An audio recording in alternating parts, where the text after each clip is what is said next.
Arthur C. Clarke Center for Human Imagination.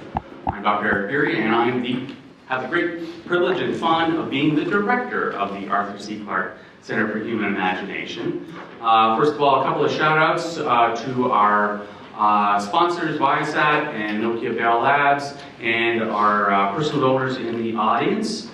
And a special shout out to our friend and our administrator, Patrick. We're thinking of you, buddy.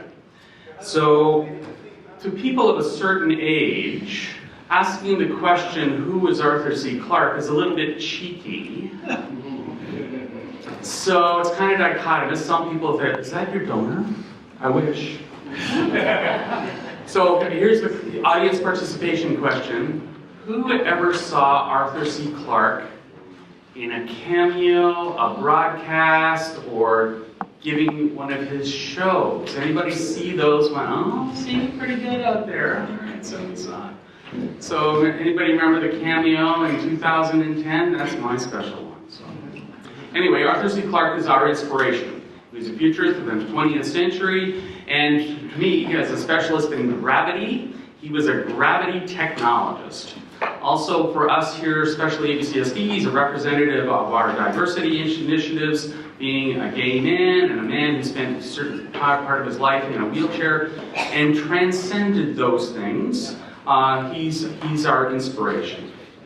At the Clarke Center, we do a variety of things. My particular gig is the neuroscience of imagination. We also do all kinds of work on space and cosmology, which we're going to hear about this evening. We have efforts on tools for imagination, which are really fun with all kinds of display technologies and research. And of course, we have all kinds of things on science fiction and speculative design. Perhaps most notably, we are the host of the preeminent science fiction writers workshop in the world, the Clarion Science Fiction Writers Workshop, which is our honor and privilege and pleasure to host here at UC San Diego. But tonight, we're going to talk a little bit about humanity going to the cosmos. Now, I have a little bit of a part of this. This is a logo of the space mission that I had this summer, which launched in July. And while I was at Kennedy Space Center to see that launch, I got to see Apollo 18.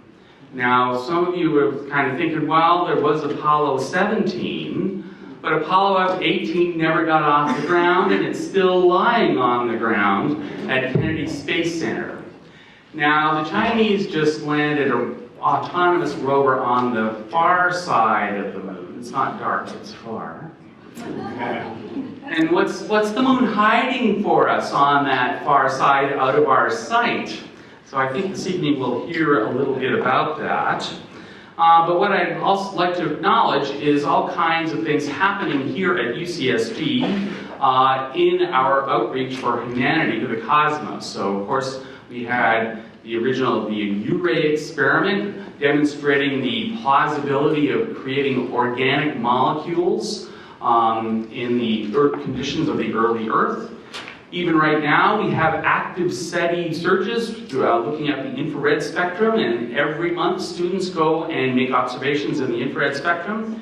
And we have a new pan-optical telescope coming up, which will be in the optical range, again funded by a special alumnus and donor to UC San Diego, Franklin Antonio. And that's kind of my theme here. I'm just super thrilled to be at UC San Diego. This is my 22nd year, and it's just an amazing place to be, as I think you well all know. Not only for the people that are here now, the faculty and staff and students, but of course our incredible alumni. And so our panel this evening has both one of our distinguished alumni, part of a duo. I was explaining to my son last night what the term Gemini meant. So we have one of the Gemini here, so we'll get that introduction in a moment. So all kinds of distinguished alumni and are part of our cadre and our science fiction cred here at UCSD are the amazing alumni that graduated from UC San Diego and are world award-winning winners of science fiction. But we also have fantastic scientists here. And so to introduce our panel for this evening, I'm going to turn it over to one of the great scientists here at UCSD, the director of the Science Telescope effort, and my good friend and co-director, Dr. Brian Keating. Thank you, Eric. So all three of us are PhDs, and to compensate for the fact that we are not real doctors, we have a real doctor here in the house, double doctor, actually MD, PhD, double Dr. Eric Fury. So we are in good medical hands should the need arise. Hopefully it won't. It's great to have so many people come out on a Thursday night in the middle of this brutal winter that we've been having here in San Diego, and all the more so for attracting back to this real nexus of creativity in both science, technology, the arts, medicine, culture. Bridging between all these different interstices are two great luminary thinkers who I've learned a great deal amount from their various writings, both in book form in the case of Paul, and soon to be reading Jim's book as well. I want to introduce them tonight, and just note how lucky we are to have them here. These are two very distinguished scholars, visionary thinkers, and it's quite a lovely time to be here. And as Eric mentioned, today is also a special day because hometown hero, Dr. James Benford, today is his birthday. And I usually note that if you have a room of over 20 people, there's a 50-50 chance that two of you will have the same birthday. Now, does anyone in this room have the same birthday as James Benford? Does anybody in the room? Oh, that guy over there. He looks remarkably similar. So we have a double doctor and two doctors, so very proud. I want to introduce formally Dr. James Benford. He's the president of Microwave Sciences in Lafayette, California, which does contracting and consulting in high-power microwaves and space applications. And he has an interest in space applications for many, many years, and he's applied his knowledge of both space systems, coming from a historic founding of this campus pretty much in the early 1960s, when there were, what, 4 buildings here, you were saying? Just a mere 4 buildings here, one of which was physics, my home department. And he has a PhD in plasma physics, which he received here in 1969. He's a fellow of the IEEE and an EMP fellow. I'm hoping that doesn't mean electromagnetic pulse. We don't have to worry about that, do we? Okay, hopefully power. He's taught 25 courses in high-power microwaves in 9 different countries. He's written 10 books, and he's a lead author of High-Power Microwaves, which is now in its 3rd edition, and it's a widely used textbook, extremely popular, been translated into a half dozen or more languages. He's the co-editor of Starship Century, for which we had a program back when we first kicked off the Arthur C. Clarke Center, which is now in its 2nd decade of operation. So we started that in 2012, along with Eric and Patrick and other people. It's a great thrill to have the Dean of Physical Sciences as one of our major supporters here at UC San Diego allow us to do this. Today, of course, you can follow him at jamesbenford.com, and as I mentioned, today's his birthday, and his twin brother Gregory as well. So I think with that, I'm going to introduce Paul too, and Paul is Paul is simply a polymath of the highest order. He has so many contributions and books. I mean, the book that I have that I finished reading, on the way over here because it's so fascinating, I couldn't put it down. Devoured it in about 2 days. This book is one of how many? 31. 31. So he's he's a slacker, but we still respect him. And actually, he has a book out right now, which is which deals with evolution, information processing. His mind is quite simply unparalleled. He's the director of the Beyond Center for Fundamental Concepts in Science at Arizona State University. And a dirty little secret is partial motivation for why we wanted to start the Clarke Center was motivated by what you do at the Beyond Center. And some of the things that you have done there and the writings that you've done, it's nice to see so many references and influences to Sir Arthur C. Clarke, which we find copious amounts of in your many books. His research spans cosmology, astrobiology, and theoretical physics. He's made important contributions to quantum field theory and curved space-time with applications to inflationary cosmology, which is one of the topics that I study here, along with my crew of 20 or so undergraduates, graduate students, and postdocs. And he's also worked on black holes, the theory of black holes, the most exotic entities in the universe. Then he was first to champion the possibility that microbial life might be sort of a shadow biosphere representing an alien species that, in a sense, could already be among us, but for which we have not looked. It's sort of the inverse problem. We normally will hear about SETI as a search for a needle in a haystack, but this is sort of a bunch of haystacks trying to distinguish among many different types of hay, or some other tortured analogy. Anyway, tonight, this was written, it says here, he's the author of 28 books, so this was written last week. I joke. But most recently, actually it's not most recently, The Eerie Silence came out in 2010, but it's the one that's most pertinent, I think, in some sense, to the topic that we're going to discuss tonight, which is whether or not ET is lurking. The two of them have concepts for how ET could be lurking, hiding in plain sight. And I think that's quite astonishing, and it's something that only thanks to the seriousness of these two gentlemen and their academic pedigree, that the rest of the public takes it so seriously. And it's wonderful to have you guys here, and I'm so looking forward to a conversation. So we're going to hear from Paul first, then Jim. Then we're going to have some birthday treats after they're done. We're going to have a Q&A between the three of us and you. Hopefully we get a lot of engagement from the audience. Thank you so much. Paul Davies. Well, ladies and gentlemen, a very warm welcome. Arthur C. Clarke was a great hero of mine. I loved his books. I went to a lecture by him once. Someone else will know if this is true. Was he a student at King's College London? Yes. Because that's where I heard the lecture. I worked there in the 1970s as a young lecturer in the mathematics department.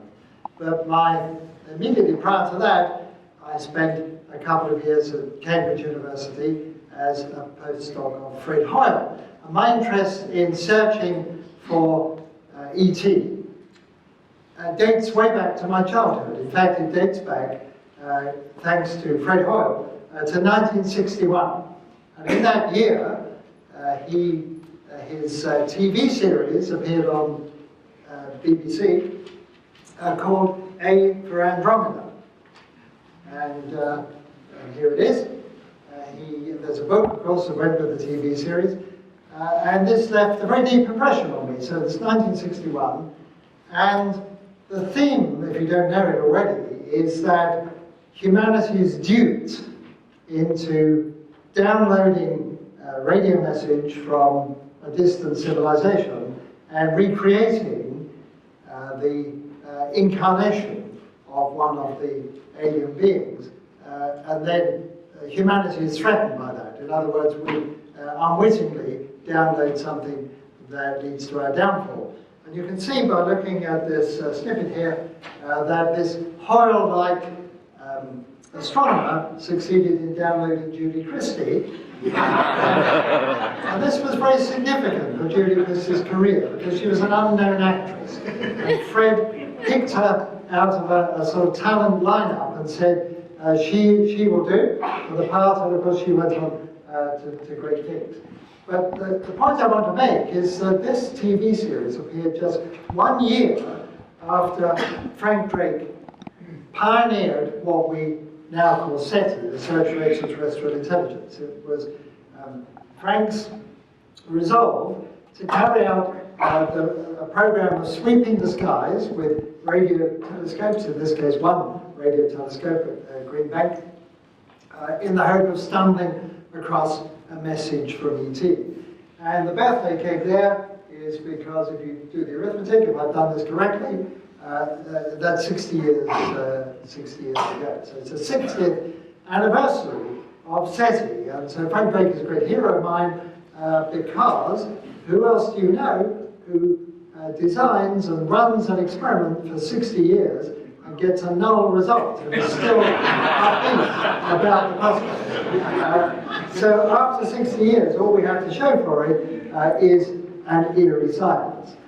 So does that mean we are alone in the universe, or does it mean we're looking for the wrong thing in the wrong place at the wrong time? Now, the book of the same name, which is for sale here, please buy a copy, was deliberately chosen to coincide with the 50th anniversary of SETI. And what I wanted to do was both celebrate the achievements of the whole SETI program, the improvements in technology, but also widen the search. And that's what we're going to talk about this evening, because it always seemed to me incredible that we would ever pick up a deliberately beamed message The point being that we don't have the capability, even with our best radio telescopes, of detecting just random alien radio traffic. It's only if ET is deliberately beaming a message at Earth in the expectation we will tune in that we're going to pick it up. But why would any alien civilization do that? Because they don't know we're here.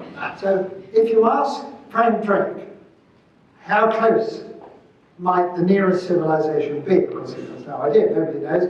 But you know, he's an optimist, and he guesses, well, a few hundred light years. So let's say take 1,000 light years. If you're living 1,000 light years over there, you might have really super duper instruments and be able to see that there is intelligent life on Earth. How would you do that? Well, you might see signs of agriculture, you might see the Great Wall of China or the pyramids. And you might deduce that any millennium soon, this species on Earth would have radio technology. If the aliens wanted to deliberately beam messages at us as an expensive undertaking, they went to their funding body and said, we know there's intelligent life on that planet over there, can we have the money to start transmitting to them? I know what the answer will be. Come back in a few millennia when you know they're on the air.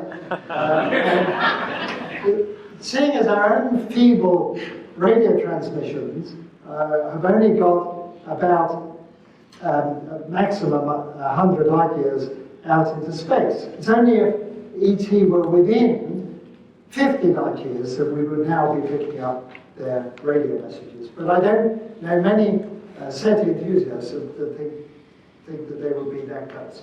So, therefore, we should change our strategy. I think most people are fascinated by the question, are we alone in the universe? You don't have to receive a message from ET telling us, no, you're not alone. All we need is to find incontrovertible signs of non-human technology. We just want to find something out there in the universe which is artificial and not natural and is not of human origin. That will answer the question. We might not know what it is, might not be able to say very much more about it, but just one such instance would immediately answer the question, we're not alone. So, therefore, look for general signatures of technology. This is now called techno-signatures. That seems to have entered the scientific lexicon. Techno-signatures, we didn't use that word when I read the Eerie Silence, but then that's all we want. Now, what sort of things have I in mind? Well, that would do it. Well, that would do it. You know, these are things that will make you take notice. We haven't found them yet. This is Photoshop. One thing that goes right back to the beginning of SETI is the possibility of the Dyson sphere. So Freeman Dyson, who unfortunately cannot join us this evening, was a great visionary in this area. He suggested that a very advanced civilization might engage in what we would call astro-engineering, reconfiguring not just their planet, but their entire planetary system.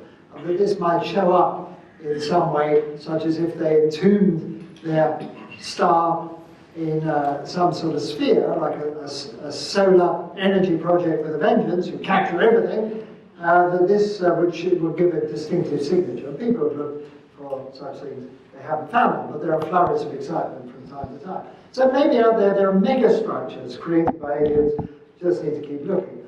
But I'm fascinated by the idea that ET, evidence for ET might be closer to home, like right in our solar system. And then you come up against something called the Fermi paradox. This after Enrico Fermi, shown there on a postage stamp. You know he has to be famous if he's on a postage stamp. The post office very graciously truncated the board at the top left-hand corner to conceal the mistake in the formula for the fine structure. We won't get into that. And it was Fermi who in the late 1940s said that surely we must be alone because there's been so much time when life has spread across the galaxy that if there were advanced civilizations elsewhere, they would already be here. We would know all about it. So the question is, where are they? Now, from time to time, people write to me saying, yes, the aliens have visited. They usually point to evidence in the Bible or something like that. I'm very open-minded, but the thing that most strikes me is our planet has been here 4.5 billion years. Why should the extraterrestrials wait till the last couple of thousand years before they visit it? It just doesn't seem credible to me. Here's a picture making this point. Humanity just occupies this tiny little sliver in the history of the Earth. And if you look at it now in this picture, this goes all the way back to the Big Bang, there were stars and planets around back here billions of years before Earth even existed. So there's been plenty of time for advanced civilizations to visit Earth. There's no particular reason they should choose now.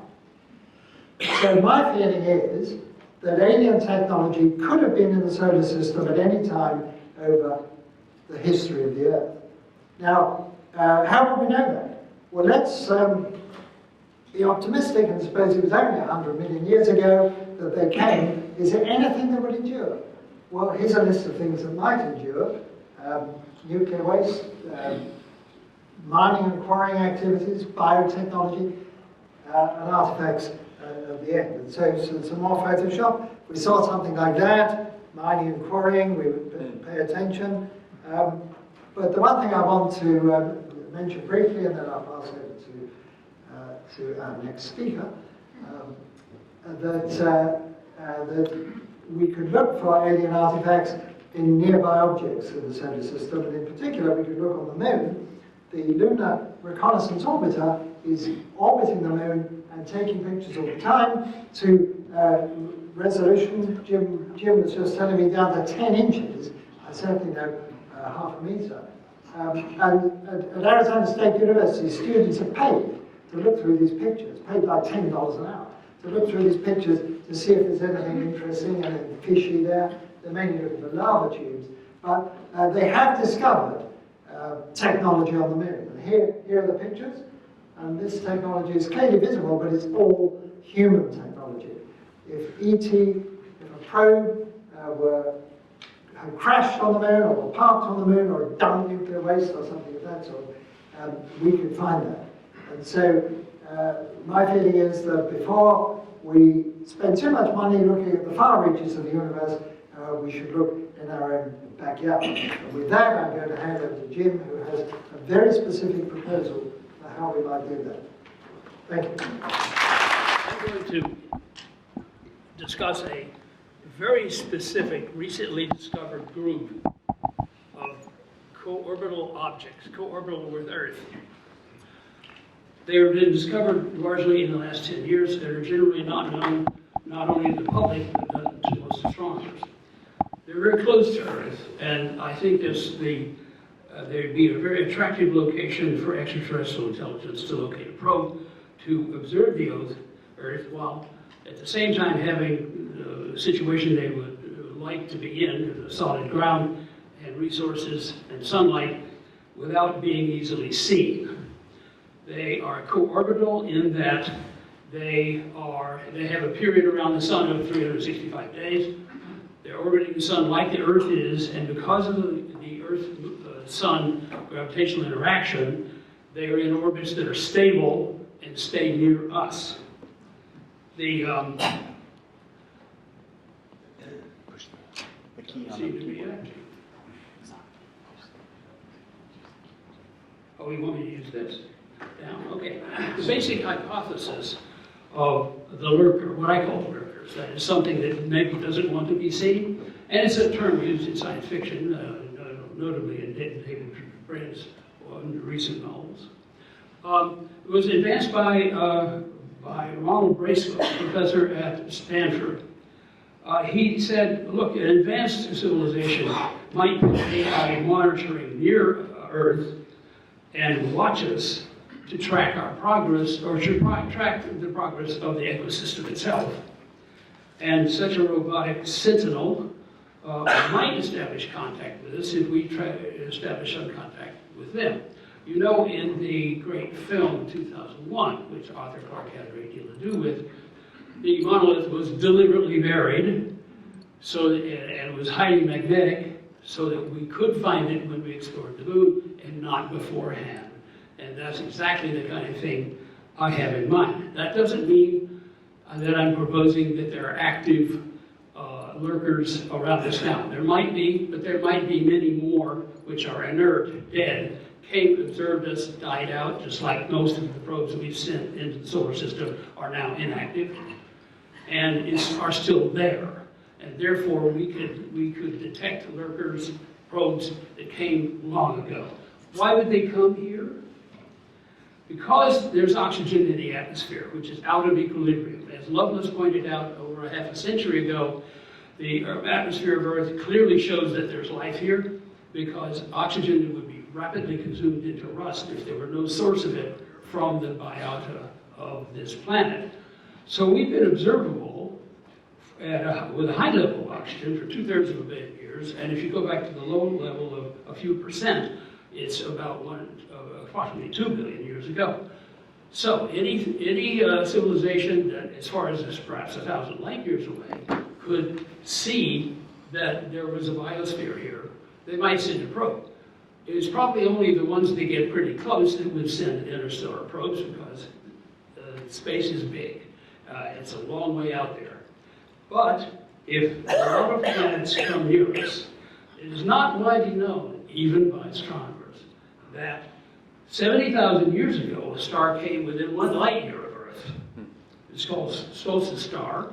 Came through the Oort cloud, may have disturbed it slightly. We won't find out until that cometary debris falls into the inner solar system, which would be long into the future. It's a long time to fall. But it hurtled by, is now 20 light years away. In fact, all the stars are moving. You should think of the galaxy as essentially a gas inside a containment vessel. The containment is gravity, and the gas is the stars. They move in and out around the galaxy, and we, of course, go around the galaxy every 230 million years. And they come nearby. For example, Alpha Centauri is now 4.3 light years away. But 30,000 years from now, it's going to be 3 light years away. And the other stars come and go, and they have been doing so for the entire history of the solar system and the entire history of the life of Earth. I'm proposing that we ought to look near Earth at the co-orbital objects that we have only recently discovered, that are very close, very dim, because they're small, on the order of miles in size, and that's the most likely place that if you want to observe Earth any time in its history, you would go and put your probe there. Now, of course, as Paul has pointed out, the moon's a very likely place too, and I should mention there are a couple of drawbacks to putting things on the moon. First, you're at the bottom of a potential well, and you have 2.6 kilometers per second incoming all the time, and over long periods of time, you could easily get a micrometeorite that would destroy your optic. So you might want to protect it, which makes the probe more complex. So it's a thing you would have to manage if you want to land there. You'd also need the delta V to, in fact, land on the moon. And of course, half the time you're not looking at the Earth, you're in darkness, and you don't have any solar power. So you probably have a nuclear source, which is another complexity. So the moon is the obvious place to look, but it's not necessarily the best place to lurk. Now, I'm going to describe quickly just a few of the objects. There are really 2 classes that are interesting. There's the Earth Trojan. A Trojan, based on classical references, is an object that sits at the Lagrange points of the Earth-Sun system. Basically, they're 60 degrees ahead and behind the Earth or any other planet, such as Jupiter, Saturn, and they've been discovered at Jupiter and Saturn. In fact, Jupiter has thousands of Trojans in a stable equilibrium point that will not be disturbed. There's only one Earth Trojan that we found. Why is that? Because it's easy to discover Jupiter Trojans, because you're turning around from the sun and looking at Jupiter, and the sun is illuminating it, the Trojans. But when you're trying to look for Trojans in the Earth, you're looking at dawn or dusk toward something that's 60 degrees or further around the orbit, and therefore you're getting some interference from sunlight itself. So it's not easy to find Trojans, but nevertheless one was found back in 2010. And it is in a stable position. It will be there for a long time. It moves above and below the plane as shown in this picture. And it comes very close to Earth every once in a while. It's a great observing point, and it's far closer than Mars, for example, or the asteroid, much further, much closer than the asteroid belt. The other one I'm going to describe to you is the so-called quasi-satellites. Quasi-satellites are really close to Earth. In fact, only about 10 to 20 times as far as the Moon. The orbit of 2016 HO3, which was, of course, discovered in 2016, only 4 years ago, is very tightly around the Earth. It comes about 10 million miles from us. And it comes around frequently because, think of it this way, we're on a circular orbit around the Sun. The co-orbitals are on slightly elliptical orbits around the Sun, and therefore there are times when it's going along near us, but it's interior toward the Sun, and other times when it's further away by a small amount, typically on the order of a few percent of the distance from the Sun. That means that it appears to us to be exactly a moon of Earth, but at great distance. They're not actually bound in the astronomical sense of the Hill criterion. They can be pulled away over time, but they are and have been around for a long time and are detectable. We now have found somewhere between 15 and 20, and every year we find another one.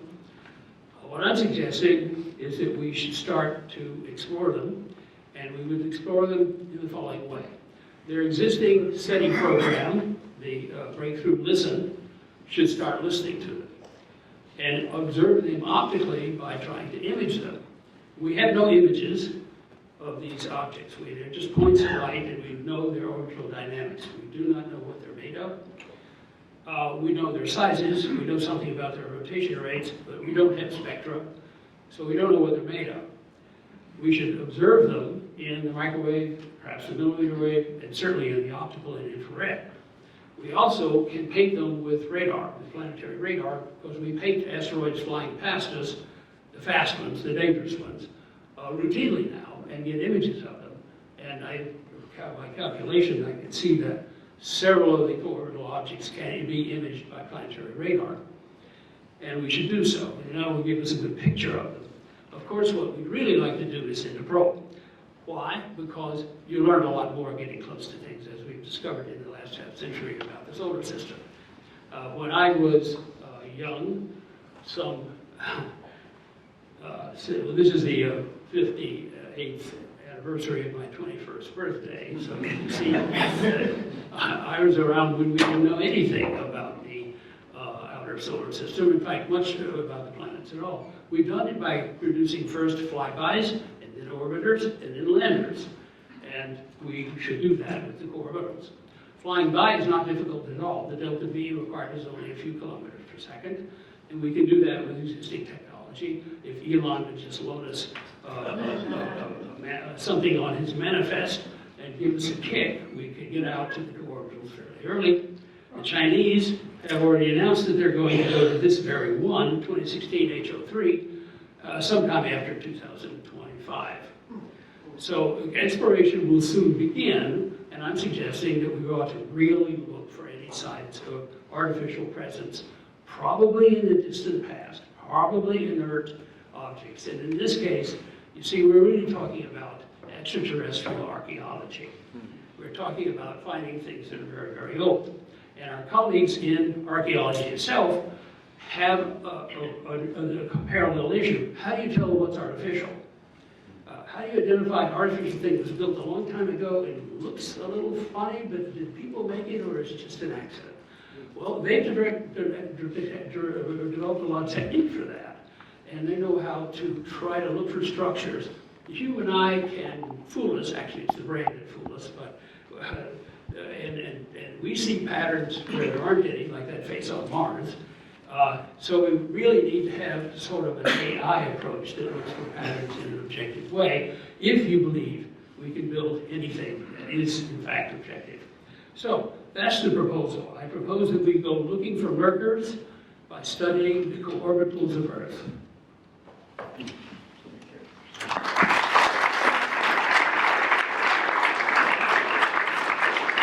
He said for your birthday, he will get you a lurker probe. If you'll accept the shipping charges. As long as I get a testament. Well, as I said, you guys do not disappoint with creativity, but mixed with a dose of reality. And the thing I like about both of your work, and I should say that you can buy one of many of Paul's books here tonight, unless you're really a glutton for punishment and really want to understand the details of microwave high-power systems, probably won't pick up a copy of Jim's book, but you can find many of his papers, including those that cover topics like this, searching for artifacts online for free in some cases, on jamesbenford.com. So please look there. And one thing that really speaks to your intellectual honesty, both of you guys, is that you always point that there is sort of there's always a fly in the fruit salad. There's always a little bit of sobriety mixed with these wonderful concepts that you discuss. And that's namely the challenges to doing SETI. And I think maybe with my moderator's prerogative, maybe I'll just take the first opportunity to ask a question of you both. What are some of the mitigating factors that might prevent ET from coming to ever be visible or maybe ever arising in the first place? So maybe just Jim, start with you.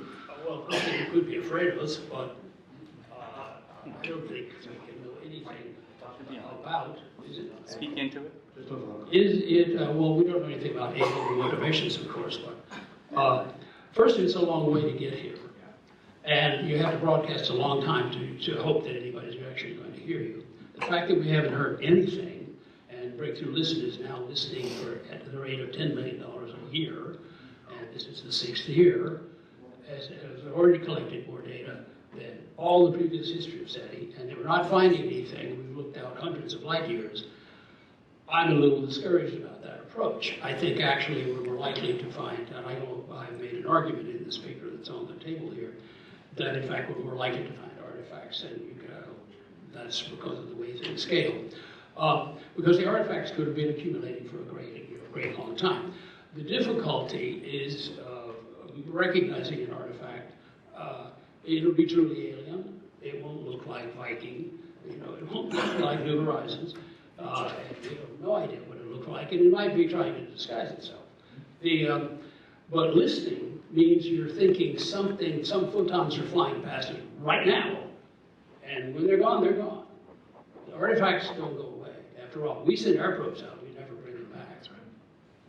Paul, well, there are many reasons that we might be pessimistic. When I was a lad, when I was inspired by things like A for Andromeda, I was convinced that the universe was teeming with life and there was intelligent life all over the place. The older I've got, the more skeptical I've become. So seeing as you wanted this skeptical note, for me, the most difficult factor in the so-called Drake equation, which is the equation that lists all of the factors that go into estimating the numbers of communicating civilizations. The one we know least about is the transition from non-life to life. We know that our galaxy alone contains billions of Earth-like planets which are potential abodes for life. But just because they're habitable doesn't mean they're inhabited. For them to become inhabited, non-life has to turn into life. So this university, of course, pioneered that work, the sort of Miller-Urey experiment, which attempted to cook up the basic building blocks of life by recreating the conditions on the early Earth, was a start. But it's a little bit like saying we've cracked the problem of life. We've cracked the problem of how New York came to exist. We finally worked out how to make a brick. We just need to do more of the same, and you've got New York. So the building blocks are just the start. I think that the biggest problem in going from non-life to life is not the hardware, it's the software, it's the information processing. If you want to know more about that, you'll have to get my most recent book, The Demon in the Machine. And that'll tell you that we are the machine and the demon inside is the information processing. So that for me, it could well be that life is extremely rare, and that would be very depressing. Now, taking the more optimistic point of view, that actually the transition from non-life to life is quite likely, which is the prevailing view these days, wasn't when I was a student, but it now seems to be fashionable to say the universe is teeming with life. Still many reasons why alien technology may have escaped our attention. And, as Jim was saying, it may be that technology has been in the solar system, but its creators weren't especially interested in drawing our attention to it. If they are interested, or were interested, for my money, I think the best way of doing it is, I hinted at one of my slides, biotechnology. You could put a message in a virus and get it uploaded into DNA-based organisms. And we can search genomic databases for free. They're out there free on the internet, just like we can search the moon. Those books are free on the internet. I think because we have no idea how a very advanced alien technology might manifest itself, it pays to search all available databases, so long as it's cheap to do so. You just look everywhere, because you never know what you'll find. And that's something that I learned many years ago from Freeman Dyson, actually. Doesn't matter how crazy it seems. Can't possibly be message in genomes. It's crazy, yes, but if it doesn't cost much to look, take a look anyway. Yeah, that's yet another connection with San Diego is Craig Ventnor, who has the Craig Ventnor Institute. I don't know if Craig is here. There's a modern version of an old joke centered around a scientist who becomes extremely arrogant. Not that Craig is arrogant at all, but he becomes incredibly arrogant and says, finally says to God, we can make life from non-life. And God says, oh yeah, can you make a man out of dirt? And the scientist says, yeah, here, let me just start over here and do that. And God says, wait, get your own dirt. So that first process, that is the trick, right? Well, of course, Craig Ventnor, you might think, well, how could E.T. put a message into genomes? Craig Ventnor put his email address into genomes. So if Craig can do it, E.T. So I'm sure that people have many, many questions for the panelists, and we'll take this microphone away from me.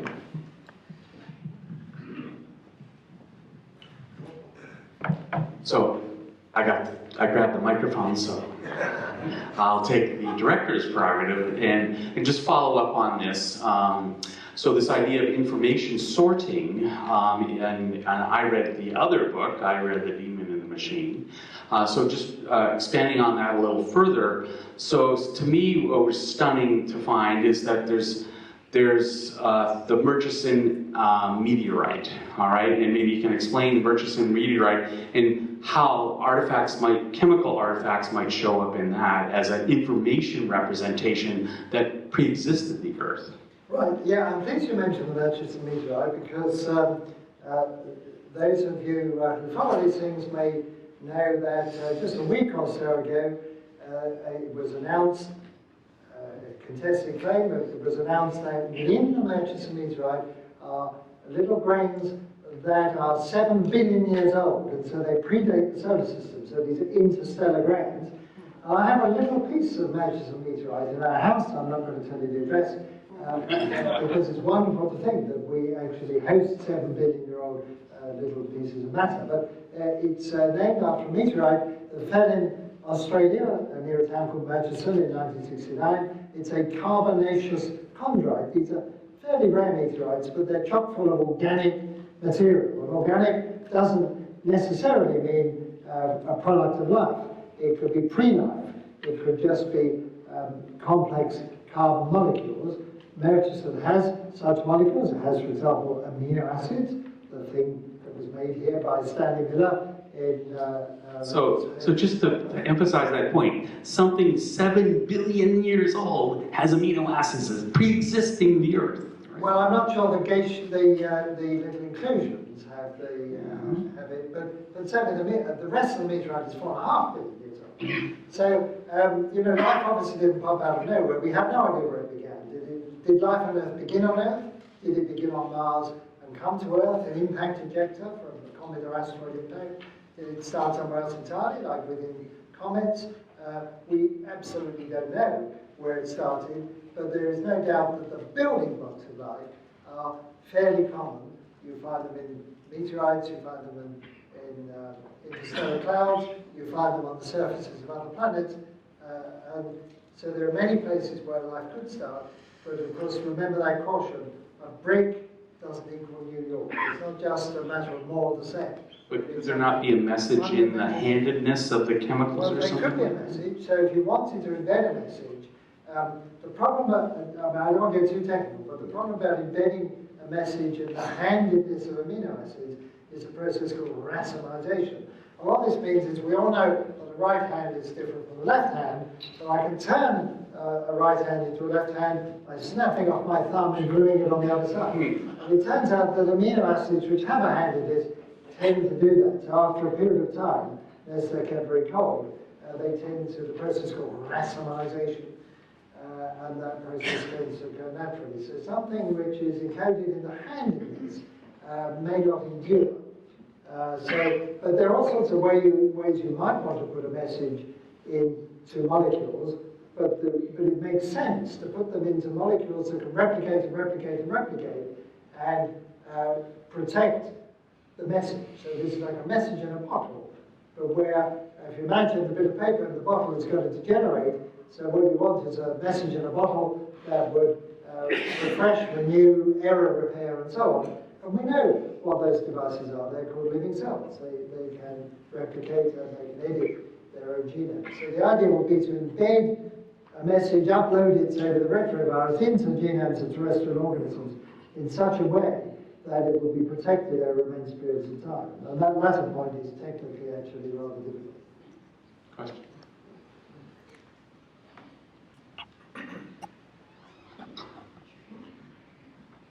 You had to make me run, didn't you?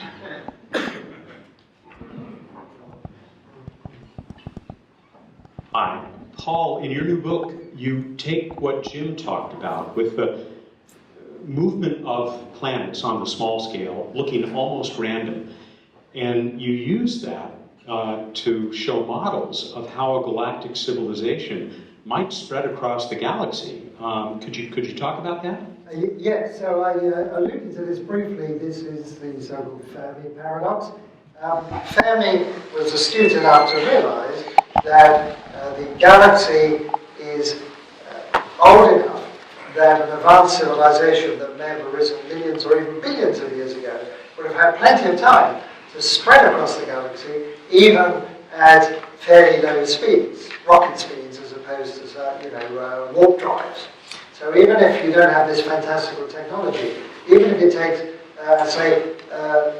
millions of years to go from one planetary system to another, and then you colonize that and then spread out from that. This is, it's happening at the moment with the coronavirus. So, it spreads and it multiplies and you get new islands and it spreads out. And I talk advisedly because I come from only the fifth known place in the United States to have the coronavirus. It's with Arizona State University. Rumor has it that the student who's been diagnosed with it was in our building, so don't shake my hand.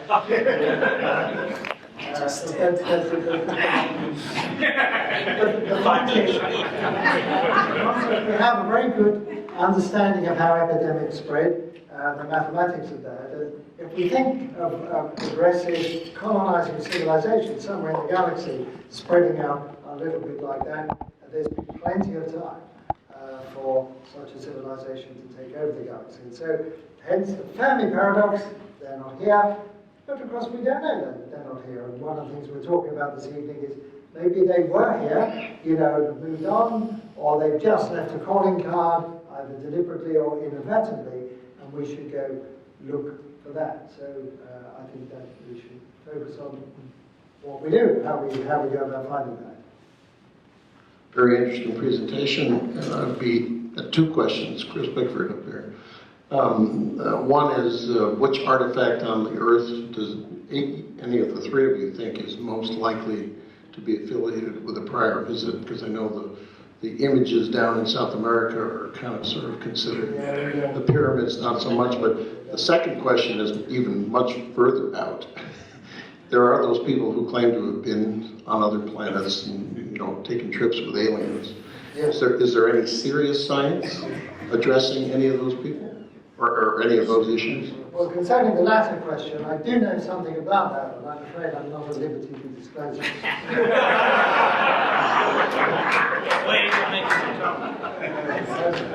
Jim, do you want to take the first question, which is the Observable features on Earth. what on Yes, Earth? well, there are the obvious things you think of, the wall, Great Wall of China on a smaller scale. I think the question was that if we were to look for alien artifacts or signatures on Earth, On Earth? what should we look for? Those images down in South America that you can only see from Yes, Well, there's certainly so many features of our own that are artificial that we would have to rule out all the human possibilities. The features you look for are the patterns we tend to recognize because aliens who came here would be builders, we are builders, and we tend to build things like this along straight lines and ovals and things like that. So it's easy to think of looking for those structures. However, the Earth is covered with them now, and every continent. And so it's hard to point out something being artificial. I mean, if you look for circular structures, the largest ones are craters. And they came from outside, but they weren't induced by aliens. At least I hope not. So the things you look for would be something you don't expect to see, a pattern that is very unusual. It might be it has a strange fractal index. It might be that it's a shape that a human being doesn't know how to build. But as far as I know, no one's ever seen anything like this. And we've been looking at the Earth very closely for most of my life, and we haven't seen anything. There are plenty of features, artificial features that are visible at even a great distance that we have built. I think the problem is that the Earth is restless, and so if you plonk something on the surface of the Earth, there's erosion and plate tectonics and glaciation, all these processes. And I come back to the timeline I showed. There's no particular reason that anything should have been put on the Earth within human occupation. And if you're talking about something that was put here 300 million years ago, there's very little chance we're going to notice it, unless, I did give the examples, nuclear waste, so long-lived radionuclides, we can still find them.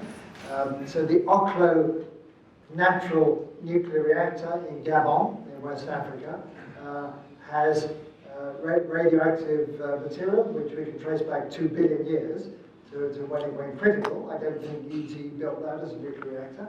There's a natural explanation, but you know, you can see things go back that far. And the Chicxulub, I can't pronounce it, crater, this was the impact that did in the dinosaurs 65 million years ago. You can't see it when you overfly that area, but it's visible with gravimetry surveys. So traces like that, if you had some large-scale mining or quarrying, would endure. We could in principle find those things. But I come back to the other example I've given, that the best example of all would be in the biosphere. That if our biosphere was tampered with, say 200 million years ago, 500 million years ago, 2 billion years ago, if it was tampered with, signs of that tampering might show up in sequencing or other. Would that dissipate as well over time? Well, so this is the problem if you put a deliberate message, there's an awful lot of redundancy. You would expect it to decay just from mutations. But we don't, I mean, there are some things which are locked in. The genetic code itself doesn't change. That's a universal code of all life. You change that, it's got lethal consequences. If you embedded a message in the genetic code itself, that means your tampering would go back to the origin of life, 3 or 4 billion years. There is one suggestion, a couple of astronomers who work in Kazakhstan, whose names I'm afraid I find unpronounceable, so I won't attempt it, propose exactly that, that if we look carefully at the genetic code itself, which is when I say the genetic code, this is the mathematical, the information in your DNA is encrypted and has been decrypted for it to be expressed as proteins. And the language, as I'm sure everybody here knows, the language of life, life as we know it, is the 4-letter alphabet of DNA. But the amino acids that make the proteins is 20-letter alphabet. And translating from one to the other is a code. There's billions and billions of possible codes. All life on Earth that we so far know uses the same code. So there's a mathematical table of that code. And you could ask, is there some message buried in that information? So that, that's something you can go to people who have dealt with that. Do we have a good enough definition of life to say that we're not missing something under our nose in the solar system? And the other comment is that perhaps we're not hearing anything because they think we're dangerous. Do you want to take the latter one, Jim, and I'll take the former one? I'll go first. So definitions of life. There are many, many dinner parties that have been ruined by squabbling over. My own take on this is that because the origin of life field has been dominated by chemists, I'm nothing against chemists, some of my best friends are chemists, but they tend to focus on the stuff, and then they argue, is this complex enough? If we found this on Mars, would that convince us, and so on. So these are organic signatures, and drawing a line, I know I have chemistry friends who think they can draw a line, but it's only based on life as we know it. So my feeling is that the real key to life is the software. It's the information organizing and management systems. And it's a little bit like I say with a computer, people often say, well, life's a miracle, it seems like magic, and it does seem like magic. To me, Windows on the computer seems like magic. What's the explanation for Windows? I go to the computer science department and they say, well, we can't give a complete explanation. We're on the case. We take the back off, and when we look in there, we see there's some silicon and some copper, and some plastic, and it's complicated shapes. Don't quite know how it all fits together, but if we give us a big enough research grant, we figure it out. No, that's not the right answer. You have to go to a software engineer who will say, well, I can explain Windows, and you will get a narrative entirely in terms of writing code and software engineering and assembly code and operating systems and so on. Completely different narrative. So I think the real key to life and the universal definition of life that will be independent of the substrate, hardware independent, will be something based upon those information processing management capabilities. And in my book, The Demon in the Machine, I set out an agenda for how we might flesh out what I have just said. But I think we're at the beginning of opening up a whole new chapter of science where such questions will be dealt with. And we have a big research program at Arizona State in exactly that direction. Now, I talked for a long time. I take the question to be whether or not we, the life of Earth, would be dangerous to ET life. Well, sure. In fact, what's dangerous life on Earth is ourselves. We've put many species extinct. We're really dangerous, but we're dangerous to each other because we're very inventive, very creative, and very competitive. But on the other hand, we're new, and extraterrestrial life might be much, much older and much better at it than we are. And that is a potential danger for us, the other way around. One would think that quarantining, as we did with the first returners from the moon, is called for when we get samples back from Mars, which will happen in about a decade. Is question kind of related to that? Is there any consensus within the community whether or not we want aliens, assuming that they exist, to know about us? Because that could change how you go searching. Maybe you want to be a little sneaky about it and make sure they can't figure out where we are.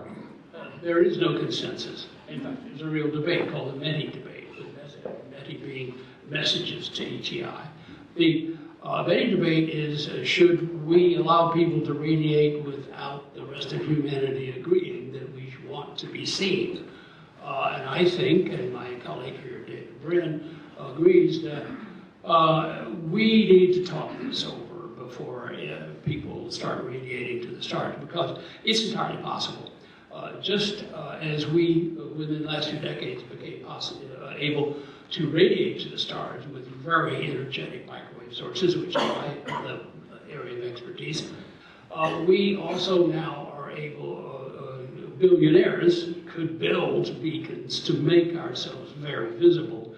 We ought to talk this over as international community, and I think that one of the functions of the international organizations, one of the things they ought to be doing is trying to encourage a discussion about that, because people can radiate all kinds of stuff and make us visible across the galaxy, and you don't really want, a religious broadcaster to do that. And you don't necessarily want to have a politician do it. So if we're going to, we should decide whether we want to do it, and if so, what would we say?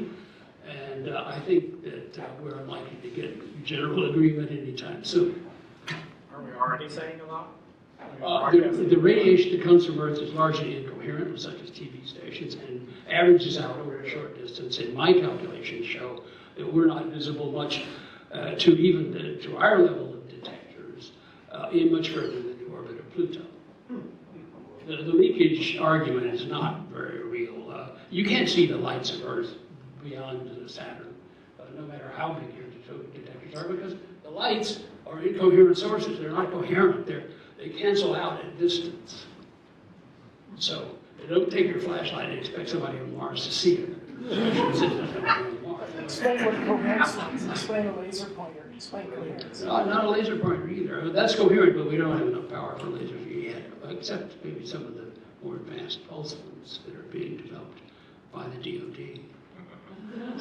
So that kind of relates to my question, which is, all things being equal, what do you think the radius for us here being able to detect an equivalent civilization somewhere around us, with radio technologies that are just Well, it would depend upon what we built to radiate.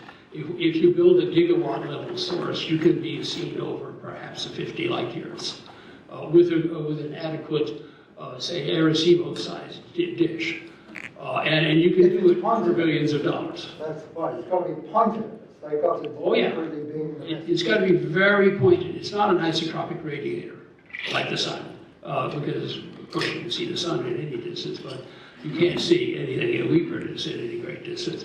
I would say that there's a general scaling law for that, and that the technologies we already have would surely allow us to make ourselves visible to ourselves at ranges of hundreds of light years. One last short question. I've heard the term before, and I was just wondering, would there be any use in something like a beamforming type of radiating to communicate, where you have the signals overlap a certain way so that you get like nodes of constructive interference at different distances? And maybe Well, that's a phased array. Oh, okay. You use a phased array. It's more economical anyway, rather than a single aperture. If you really want to have a large isotropic radiated power, it's called the product of gain times power. If you want to do that, you want a phased array because it's actually cheaper to build it that way, which means multiple radiating apertures all in phase. Okay, well, we have unfortunately run out of time for both this room and for this conversation, as fascinating as it is. I believe we want to leave time for copious book sales and book signings, and there are also some treats. And I think we should sing happy birthday to the Benford boys right now. Join me in wishing them a happy birthday. Happy birthday to you. Happy birthday to you. Happy birthday, dear Benford. Happy birthday to you. On behalf of the Clarke Center, wishing us happy birthday. Thanks for doing this. Absolutely.